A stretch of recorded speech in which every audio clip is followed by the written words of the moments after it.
ভুগলু গ্রামের পথ ধরে হেঁটে যাচ্ছিল। হঠাৎ তার বোন তাকে পিছন থেকে ডাকলো, এই তুই কোথায় যাচ্ছিস ওদিকে? করিম চাচা বলছিল ওখানে অনেক বড় একটা হাতি এসেছে, তুই কি যাবি ওখানে?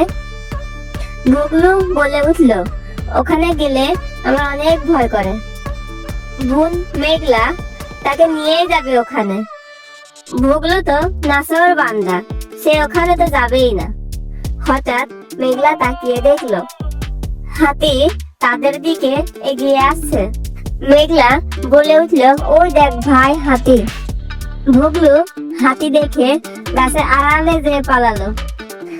ভুগলু বলে উঠলো, বোন এদিকে আয়, হাতি তোকে মারবে।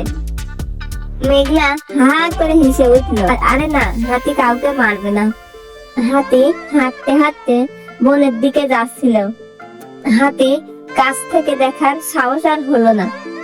বোনের সাথে করে দুজনেই হেঁটে চলেছে। করিম চাচা হঠাৎ তাদের সামনে চলে আসলো। কোথায় যাচ্ছ ভুগলু? এই তো আমরা স্কুলে যাচ্ছি। করিম চাচা বলে উঠলো, স্কুলে যাচ্ছ তো ব্যাগ কোথায়?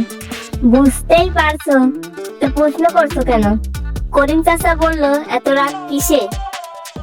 আর বলবেন না চাচা, আমি হাতি দেখলে ভয় পাই, তাও আমার বোন আবার দেখাতে চায়। এভাবে ভুগলু ভয়ে ডরে পালিয়ে হলেও হাতি দেখার ইচ্ছা তার পূরণ হয়ে গেল।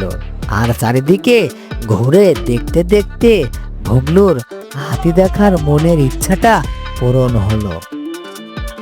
ভুগলু আর মেঘলা চলতে থাকলো। চলতে চলতে গ্রামের চারিদিকে অনেক কিছু তাদের দেখা হলো, আর তাদের সময়টাও কেটে গেল। বন্ধুরা, আমাদের চ্যানেলটি ভালো লাগলে সাবস্ক্রাইব করে আমাদের সাথেই থাকবেন।